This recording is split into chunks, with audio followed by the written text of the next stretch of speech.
Subscribe কৰক tkmind চেনেলক আৰু বেল button দবাওক যাতে ভিডিঅ' নটিফিকেশ্যন সকলোতকৈ আগত পায়।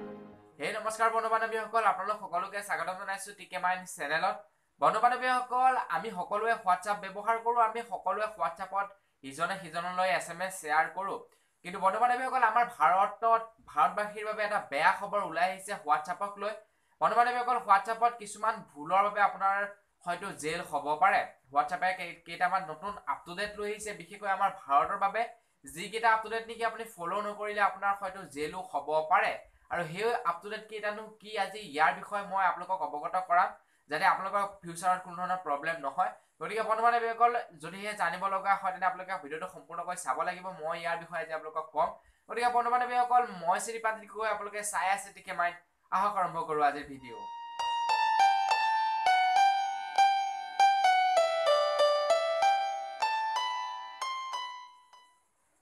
বন্ধু বান্ধৱীসকল, হোৱাটছআপটো বৰ্তমান সময়ত এটা ডাঙৰ প্লেটফৰ্ম হৈ পৰিছে, যাৰ জৰিয়তে নেকি মানুহে ডাঙৰ ডাঙৰ বিজনেছো সম্ভৱ কৰি তুলিছে হোৱাটছআপৰ জৰিয়তে, বা আমাৰ যিটো নেকি কমিউনিকেশ্যন স্কিল সেইটো আমাৰ ডেভেলপ হৈছে হোৱাটছআপৰ জৰিয়তে।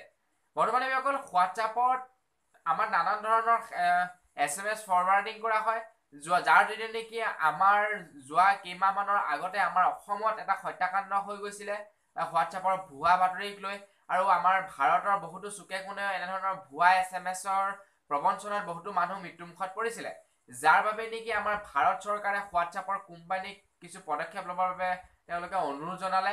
আৰু সেই অনুৰোধ মৰ্মে হোৱাটছআপে আমাৰ ভাৰতবৰ্ষৰ বাবে কিছুমান ৰুল এপ্লাই কৰিছে হোৱাটছআপত। বন্ধু বান্ধৱীসকল, সেই ৰুল কেইটানো কি? বন্ধু বান্ধৱীসকল, প্ৰথমটো ৰুল হৈছে যে আমি আগতে কোনোবা এটা SMS আমি যিমান মন যায় সেইজন মানুহলৈকে শ্বেয়াৰ কৰিব পাৰিছিলোঁ।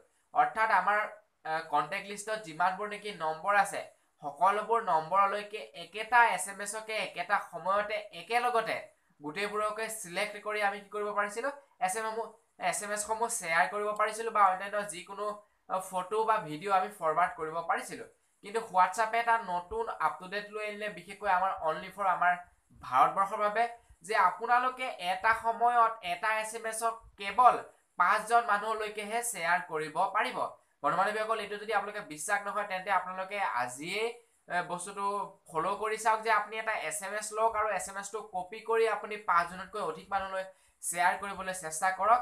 দেখিব আপোনাৰ SMS-টো শ্বেয়াৰ নহ'ব বা 5জনতকৈ অধিক মানুহলৈ ক্লিক নহ'ব। এইটো এটা ভাল পদক্ষেপ। আৰু আনহাতে আমাৰ এটা লজ্জাজনীয় কথা যে হোৱাটছআপে এনে এটা পদক্ষেপ কেৱল আমাৰ ভাৰততহে এপ্লাই কৰিছে। বন্ধু বান্ধৱীসকল, আন এটা পদক্ষেপ হৈছে যে আমি আগতে কোনোবা এটা SMS যদি কাৰোবালৈ ফৰৱাৰ্ড কৰোঁ, তেতিয়া কি হয়, সেই SMS-টোত তাত কোনো ধৰণৰ ইনফৰমেশ্যন নাযায় যে SMS-টো আমি কাৰোবাৰ পৰা কপি কৰিছোঁ নেকি, বা আমি SMS-টো কাৰোবাৰ পৰা ফৰৱাৰ্ড কৰিছোঁ নেকি। কিন্তু বন্ধু বান্ধৱীসকল, বৰ্তমান সময়ত হোৱাটছআপৰ এটা নতুন আপটুডেট লৈ আনিলে, বিশেষকৈ আমাৰ অনলি ফৰ আমাৰ ভাৰতবৰ্ষৰ বাবে, যে আমি যদি কাৰোবাৰ পৰা এটা SMS যদি কপি কৰি সেই SMS-টো কাৰোবালৈ ফৰৱাৰ্ড কৰোঁ, তেতিয়া SMS-টোৰ ওপৰত লিখা আহে ফৰৱাৰ্ডিং। বন্ধু বান্ধৱীসকল, আগতে আপোনালোকে দেখা নাপাইছিলে, আমি কাৰোবাৰ এটা SMS কপি কৰিলোঁ আৰু কাৰোবালৈ মন গ'লে পঠাই দিব পাৰিছিলোঁ। কিন্তু বৰ্তমান তেনে নহয়। আপুনি কাৰোবাৰ এটা SMS যদি আপুনি কপি কৰি কোনোবা এজন ব্যক্তিলৈ, অৰ্থাৎ দ্বিতীয়জন ব্যক্তিলৈ যদি আপুনি শ্বেয়াৰ কৰিব বিচাৰে, তেন্তে সেইজন ব্যক্তিলৈ কি বুলি যাব, যে ফৰৱাৰ্ডিং বুলি SMS-টো তাত ওপৰত লিখা থাকিব।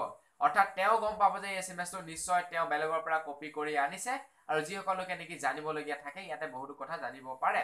গতিকে বন্ধু বান্ধৱীসকল, হোৱাটছআপে লৈ অনা আপটুডেট কেইটা ইমানেই।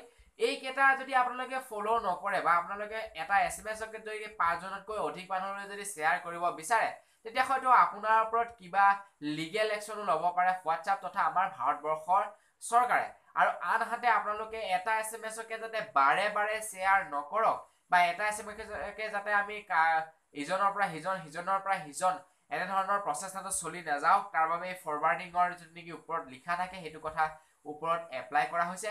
গতিকে বন্ধু বান্ধৱীসকল, আশা কৰোঁ আজি আপোনালোকৰ ভিডিঅ'টো ভাল লাগিলে, আৰু আপোনালোকে হোৱাটছআপত এনেবোৰ কামৰ পৰা বিৰত থাকক।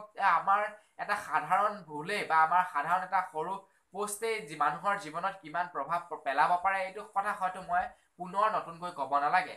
গতিকে বন্ধু-বান্ধৱীসকল আজিৰ ভিডিঅ'টোত ইমানেই যদি মোৰ ভিডিঅ'টো ভাল লাগিলে লাইক শ্বেয়াৰ কমেণ্ট কৰিবলৈ নাপাহৰিব আৰু বন্ধু-বান্ধৱীসকল যিসকল লোকে মোৰ পৰিয়ালত নতুনকৈ আহিছে প্লিজ তেওঁলোকে এবাৰ ছাবস্ক্ৰাইব কৰিব লগতে থকা ঘণ্টা বটনটো দবাবলৈ নাপাহৰিব গতিকে বন্ধু-বান্ধৱীসকল আজিলৈ ইমানেই ধন্যবাদ জয় অসম